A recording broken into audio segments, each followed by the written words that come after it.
Hello everyone, we're back with a kind of new video talking about the new Threadspin 5 egos of Lifetime Stews Sinclair and Don Quixote. Now I would talk about the new Don ego, but the thing is, that thing is really fucking boring. So I've decided to talk about even cooler ego. Season 1 egos that have been pretty bad their entire lifetime. And before I transition into that, did you know that not even 5% of my viewers are subscribed? So yeah, you should probably subscribe. It really helped me out. If I get to 1K, I could make some money and post more. Ooh, would that be nice? Even more info, more stuff out there. Yeah. But yeah, let's stop yapping and let's just get into the real meat of these egos.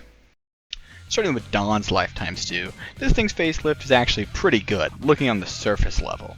3 possible final power from Burn and Bleed, 3 attack weight, deal bonus damage for every lust owned, 3 burn count, and 3 bleed count. That can give up to 5 allies 1 lust power up if you have enough lust resources. The passive will turn 1 non-lust resource into a lust resource every turn, but when at 20 lust, it will instead give Don 1 lust power up and also increase Don's damage for every lust at max of 10% damage. And the corrosion is very similar, but a more powered up version, doing more damage, inflicting more count, buffing allies a little more as well. This all looks fine and dandy on paper, but it still has some very fatal flaws in the end. I think it's being a little overglazed by the wider community. I mean, I think this is one of those egos that's always been a little kind of overhyped for what it does. It really doesn't do anything. Issue 1 is Don just doesn't have any super strong burn or bleed IDs. This is of course the easiest fix, but it still currently hurts its viability overall. Like, Manager Don isn't like super insane, and there's really no competent burn Don right now. Sync Don being your only option, she is very underpowered for modern teams. Issue 2 is the lust cost just ends up being too big for some encounters. The ego costs 5 lust to use, but then also needs 20 lust to max damage, and then also needs 30 lust for max buffing to as many allies as possible. And even with the ego's passive, that's just an absurd cost in a lot of fights. In the game where you fights like Ricardo and Railway, 30 lust is just still super expensive to reach match potential of this mid-teth ego. Like, you're just not getting enough of what you're, doing. And the third issue I find with this thing is just Burn and Bleed have way better egos. Why would I ever press this thing, which doesn't really do much for me in the long run and has a passive that can actually hurt my team? Turning random resources into lust can stop a stronger, better ego from being used and massively hurt the damage because of it. Imagine you just got enough resources to press a very important ego, like Sanguine Desire, but then you also press this ego before it, and on turn start it randomly turns one of the resources that you needed into lust, which you have an abundance of. It's really just, going to hurt you in some moments as well, which isn't good. And it really just has an issue that you'll find a lot of egos have nowadays. Opportunity cost really hurts weaker but still usable egos because they're usually just better options with similar cost. I think this thing is good enough to shard, and you can use it. Manager Don can get buffed by it, and I think you're better off using it than any other option for her in the Teth slot. But it's not really moving mountains. It's not even moving a few rocks. It's really just not super strong. It is a good buff. It's taking a 0 out of 10 ego into something that's more like a 3 out of 10. But it really isn't that good in the end, which kind of sucks. I'd give it a solid 3, like I said. But again, it's underpowered still, even now. Now, on to the next one. One of the biggest, most memed egos ever. Is it actually meta, like the thumbnail may suggest? It's got 7 attack weight, now requires no gluttony with this super weirdly worded part of the passive, because I guess they can't just reduce the base cost of egos when they up-tie 5 them. Super weird. It targets the units with the least HP and can target allies as well, meaning it will mostly just target allies, but also does no damage when hitting an ally, and can also can't have their evade or assisted defense activated by this ego. So like Malfaust or Valenza and Rodia can't waste their special stuff on this ego.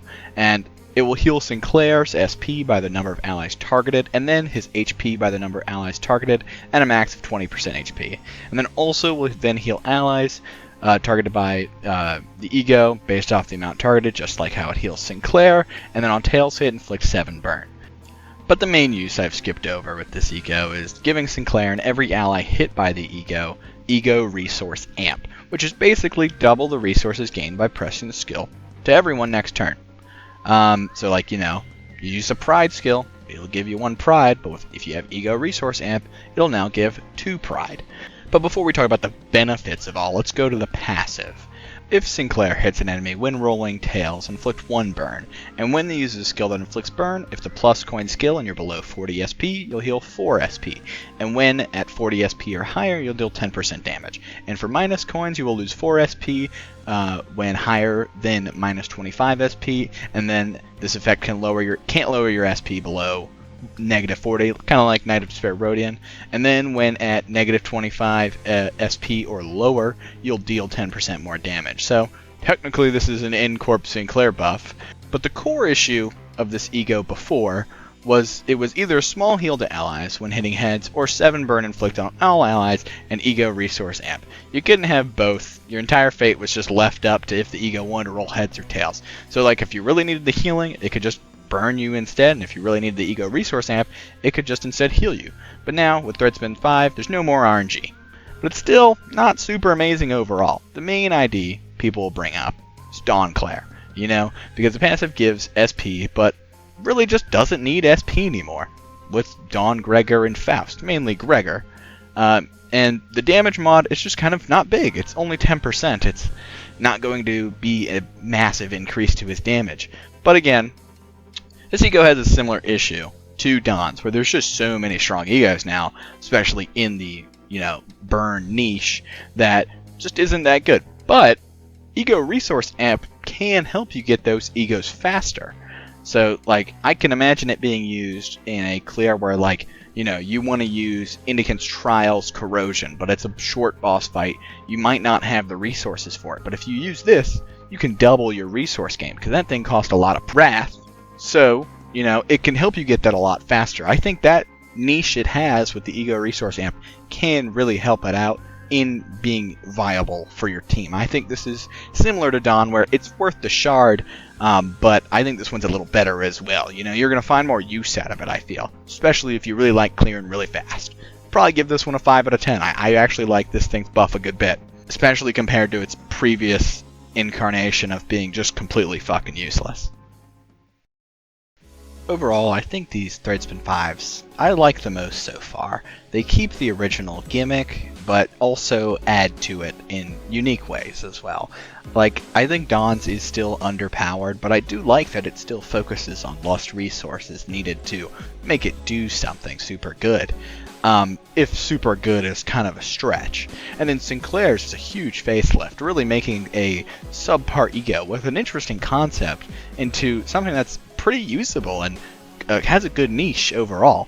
I really like where they're going with this, especially compared to previous ones where it's kind of just like, Fourth Match Flames were really boring in my opinion. If they were still good, I just found them uninteresting. Obviously, like, I think if we're going to get ones in the future, I hope it's the awesome Ryoshu Red Eyes Egos, or maybe the Dimension Shredder, Honglu, and Yisang could get it as well. I really hope it's the Red Eyes, though. I really think they could use an amazing buff.